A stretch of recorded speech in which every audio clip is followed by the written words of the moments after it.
Good morning, everyone, and really again, it's a pleasure to be here. First timer. Sabi nyo, sino mga first time dito? First time. Bakit sabi mo may first time may tagay pag nagsasalita kayo? Totoo ba yun? Ha, Johnny? Totoo? Wala naman kayong inabot eh. Wala. Wala. Tapos ko na yung unicorn sa Addis, nasa knock natin. Pero pinasigit niya ako kanina sa network ba yun? Yung naghahanda doon Nasa sa knock ano? natin yung sa Addis. So, ito yung mga tao doon, ano? Single mode yung... Anong Johnny Walker lang tinitira? Kulang tayo dito. But, you know, sabi ko, I actually forced myself to be invited here. Nung unang humingi na ng speaker yung organizers, sabi ko, I really wanted to address the sector. You know, it's been 2 years since the National Privacy Commission was established. And probably you would want to know, really, what do we do? No? Ano ba ginagawa din namin? But, but more than that, we are really at the crossroads, yung bansa ho natin. And I really wanted to impress upon you a very important message of yung contribution ng sector na ito dito ho sa patulan ng ating bayan. Series mo masyado yun? Okay lang, di ba? Lahat naman tayo, mga Pilipino, well, sir, yeah. At ako nga, sabi ko, lahat naman tayo bukas sa panawagan ng bayan. But siguro let me start, just use this as a guide. But really, we are a startup commission. The National Privacy Commission is one of the Benjamins. Sabi Benjamin Bulso in government. But really, it was really such a challenge for us because awareness about the law was low, and the general understanding of privacy and data privacy protection or data privacy was shallow. Everyone knew about information security, right? InfoSec, pero yung privacy, very nascent pa siya and really confusing at best. So, in the past 2 years, what we endeavored really to do is for privacy to at least take root in the minds of the public and businesses in general. So you probably notice, privacy notices already appearing in places where they used to be none. Di ba? Kahit tumawag ka sa McDonald's yun, sabihin na, they value your privacy. And Jollibee.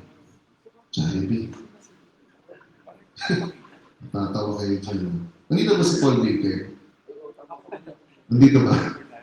Wala? Secret. Hindi rin ba? Secret. Sige.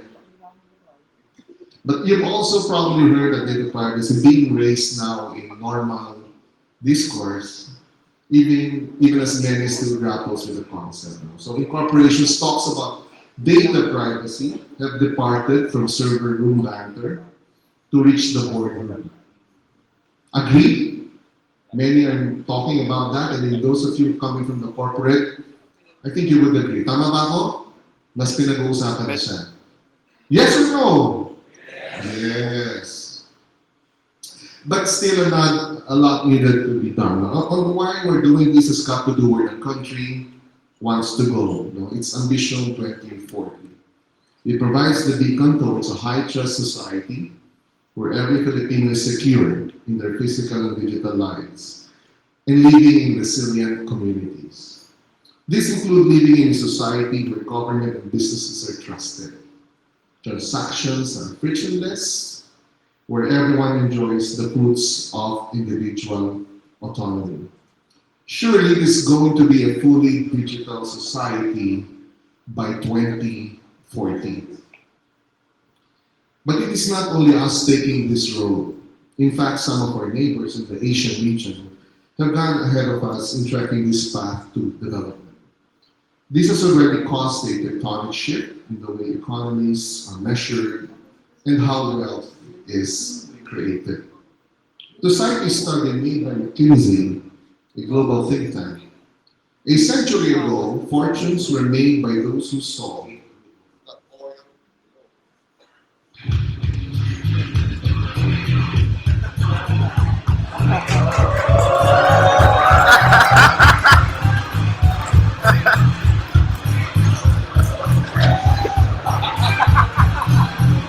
Let's give him a round of applause. Give him a good cheer. Down the top. Thank you, sir. Oh! Hindi ba naubos? Mamaya. Salamat. Ayos yun ah. Pangmumo. Kung naduling na ako. Alright. But going back, lahat ba ng speaker patagayin niya yung mamaya? Hindi, ako lang.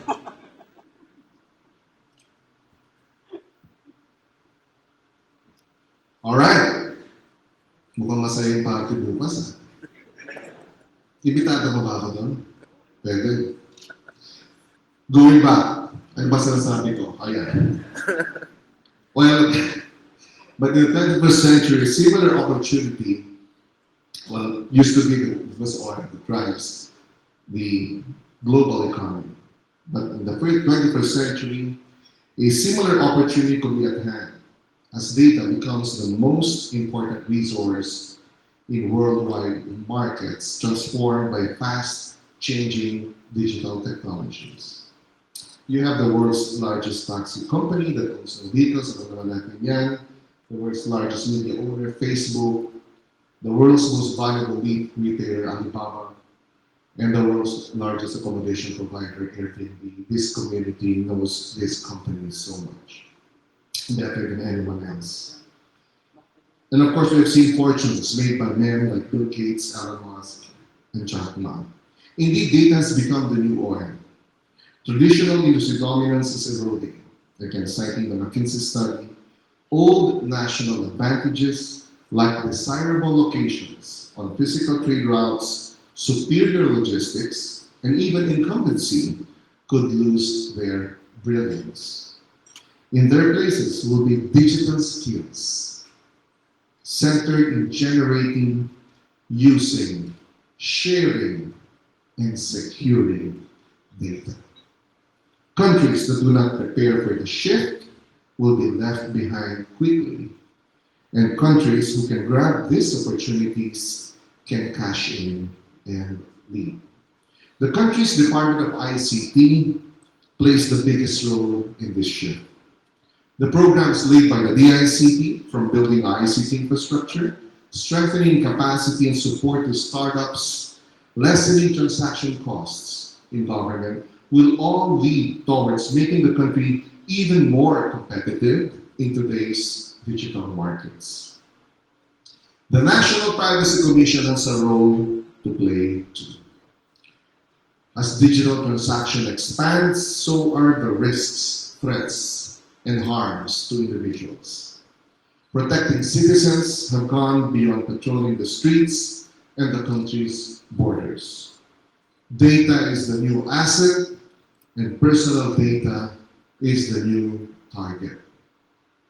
From 2005 to 2014, cross-border flow of data has grown 45 times, reaching a peak of 210 terabytes per second.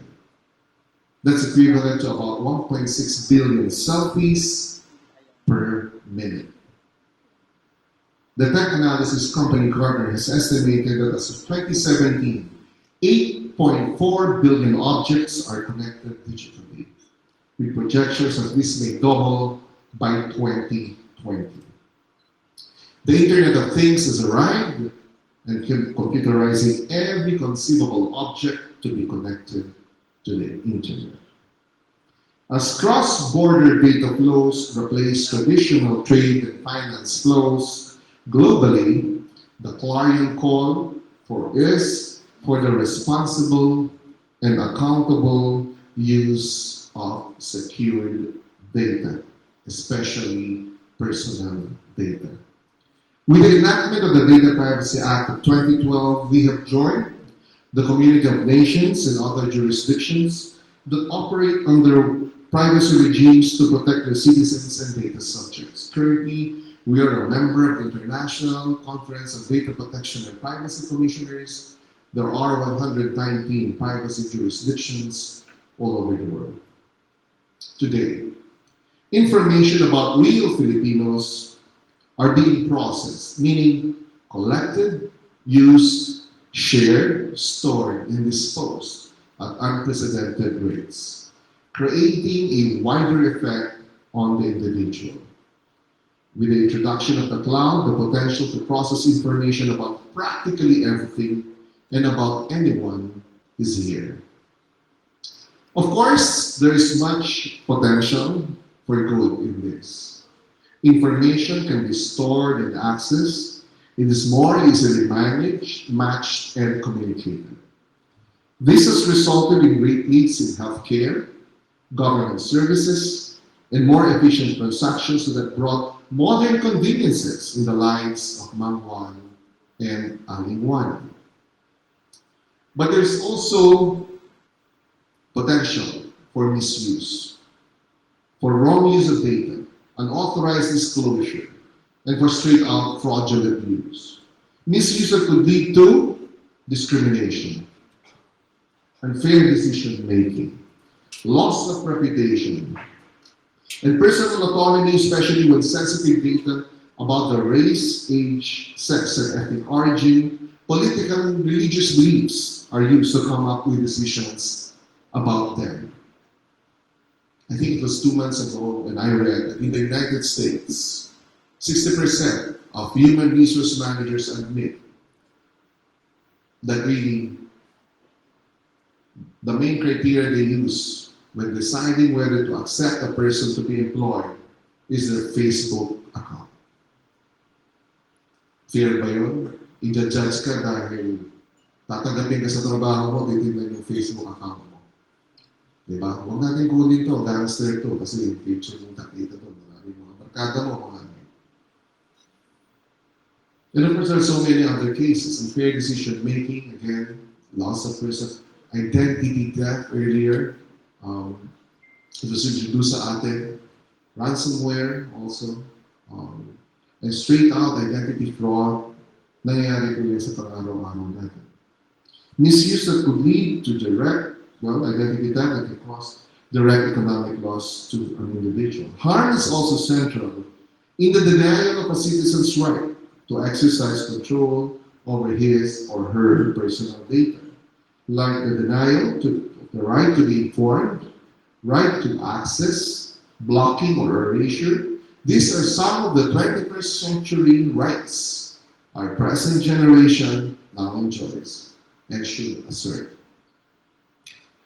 Citizens and consumers need to be on the watch, and they expect government to be on their side. Kaya po nandito po ang National Privacy Commission.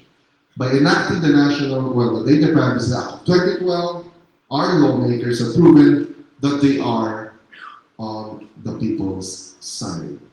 The Data Privacy Act, again, we'll go back to that, makes it mandatory now for all data collectors, whether public or private, to protect the security, integrity, and confidentiality of all the personal information they collect. And by doing this, we help usher in a truly knowledge-driven economy. These words by the late Senator Edgardo Egara, I'm very sure, strikes a chord in what you are doing right now.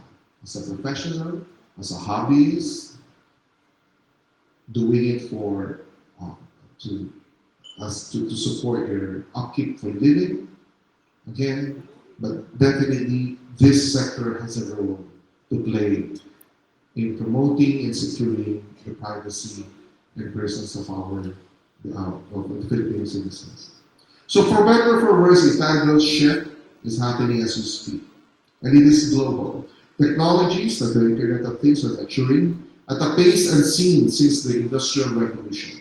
Those who do not retool for this future or new reality are doomed to obsolescence. In fact, if you want a specific date, this future has arrived last May 25, when the General Data Protection Regulation took effect, provoking a torrent of emails announcing changes in the way data is processed and protected, inspiring the launch of 1,000 memes, say hello to GDPR. GDPR is an amendment of the European Law on Privacy, or Directive on Privacy. If you notice, last May 25, last week of May, you started receiving so many notices, terms of conditions, amendments, and privacy notices, privacy agreements being forwarded to everyone. This is because of the general data protection regulation that kicked off in the European Union. We see the increased attention in information security when we go out and preach about the sanctity of data. So don't take it from us alone. According to Angel Redoble, CIO of the EPLDT, in his long career as an information security officer, never has so much attention been paid to information security. And the driver of that change in attention is privacy. And he's attesting that really today's corporate spending on information security is being driven by privacy considerations.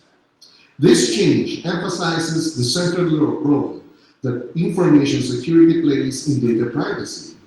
And to quote Google's Larry Page, privacy and security are really important.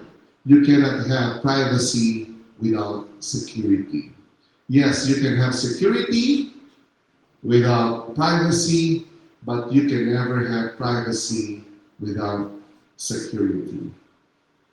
As Symantec's Caroline Herzog explains, and we agree, privacy refers to the laws and regulation that require personal information controllers and processors, while security refers to the means and methods used to protect that data.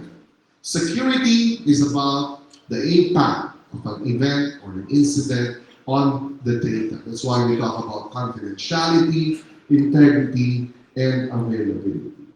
Privacy is about the impact of an incident or an event on the people. Yun po ang diferensya po dito. I don't think I need to lecture you on this, but really, if security is about the CIA of data, and you talk about privacy as its impact on the people, you talk about the collection, use, storage, sharing, and disposal. If you are an information security person and you want to add privacy as one of the feathers on your cap, from CIA you just need to add 2 more A's. It's confidentiality, integrity, and availability, and add 2 more A's, accountability and assurance. Information security is the governance of the unauthorized, meaning ayaw yung papasukin yung galing sa labas, pero ang privacy is about governance of the authorized, those who are already inside the organization. So sometimes when I try to explain what's the difference between information security or what are the intersects between InfoSec and privacy, is that I describe it this way. Ang information security, tatayo ka ng bahay, tatayo ka ng bakod, tinitibayan yung pintuan mo para hindi makapasok ang tagalabas. Tama ba ako? Tama? Tama. Ang data privacy, tinuturuan mo si Yaya na huwag magbukas ng pinto. Ganun po yun. It's the governance of the authorized. Because statistics will show that in all the cases of breaches last year, 53%, well, 47% are caused by malicious attacks from outsiders. This study was released by Ponemon Institute. 47% of global breaches were caused by malicious outsiders, while 53% were caused by internal causes. Employee negligence, system breach, things that could have been prevented internally if we governed those who are authorized internally properly. So ganun po yan. So many years, your industry, you have been tapped to look into that 47%. But now you have data privacy, somebody's got to look at the 53%. Somebody's got to teach employees better password systems, protection, how to manage their emails, how not to click on unauthorized attachments or mysterious attachments or suspicious looking attachments. Kailangan kung yun ang ito. Huwag nilang iwala ang mga laptop, huwag nilang iwala ang mga thumb drives. Yun po ang pinag-uusapan sa data privacy.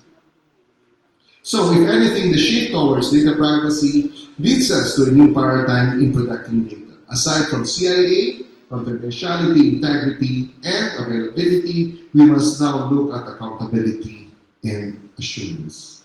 When we say accountability, we mean the responsibility for doing your utmost to protect the data within your responsibility. So still, security engineers, security professionals, kailangan ho kayo dito.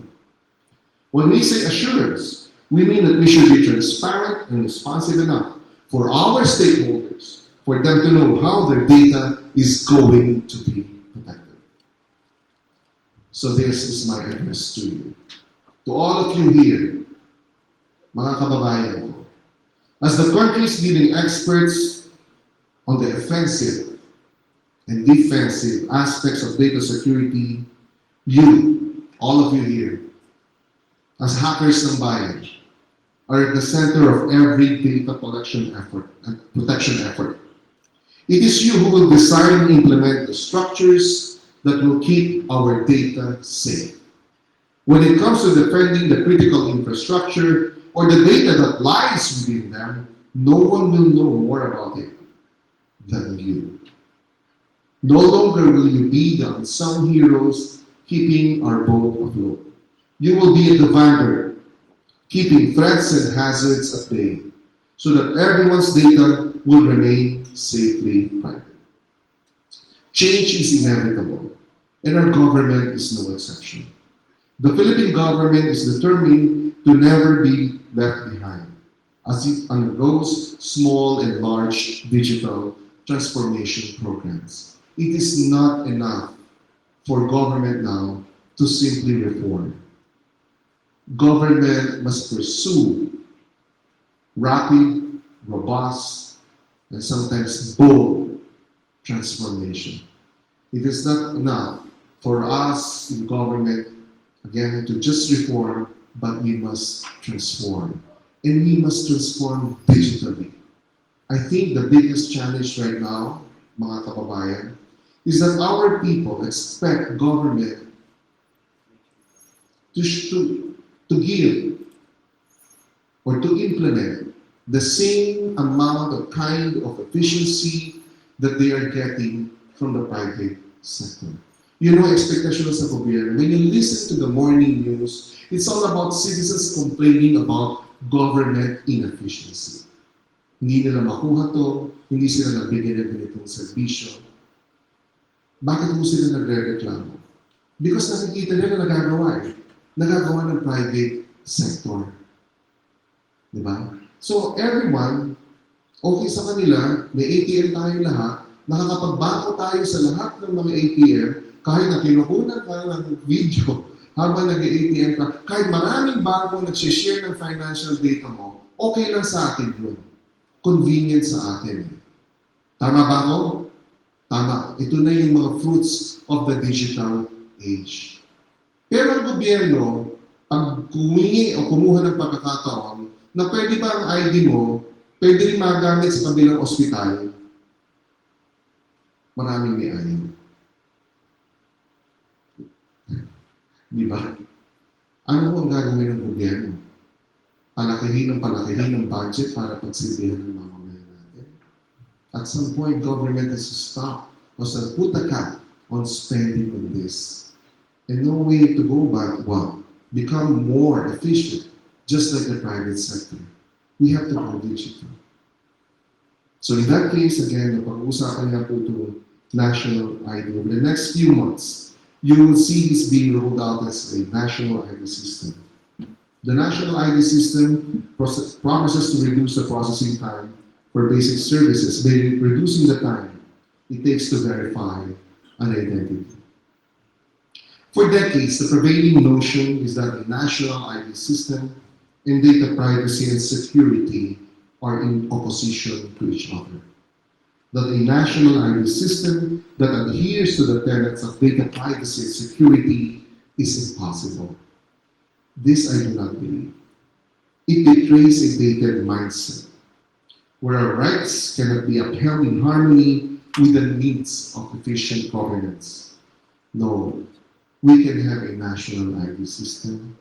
And because we already have a robust enough laws and policy structures in place, and the experts are here to make sure that our privacy rights and our data are secure and are upheld.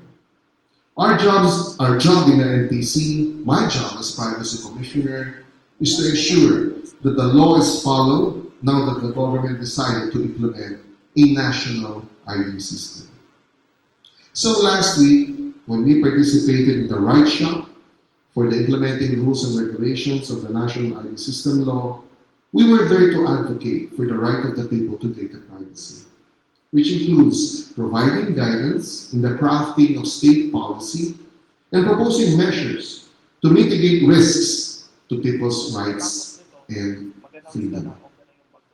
Our role in the national ID system is simple. Tatlo lamang po yun. Provide advice, make sure that everyone complies with the law, both laws, the national ID law and also the data privacy act. And third, if necessary, enforce it. Doon po sa national ID system natin, malicious disclosure of someone inside the national ID system. Malicious disclosure is punishable, or malicious processing is punishable imprisonment of 15 years. Ganun po kahigpit ang national ID system. But so the story doesn't end there. We can do more to help protect the data that will come out of the PhilSys processing. And you can do your part in it as well, no? As hackers ng bayan. And indeed, I strongly urge you to help us make this right. On this, the need for your voice will be more acute. Your country needs you more than ever. Data privacy is not some abstract concept created for the benefit of some other corporation, company, or polity. It should be a tangible asset or resource that helps Filipinos exchange information in a safe data ecosystem. So this week, probably next week, the National Privacy Commission and the Philippine Statistics Authority are launching a program to help those tasked to implement the national ID system to understand the risks the PSA faces in running PhilSys. And being aware of those risks, take appropriate risk reduction and mitigation strategies.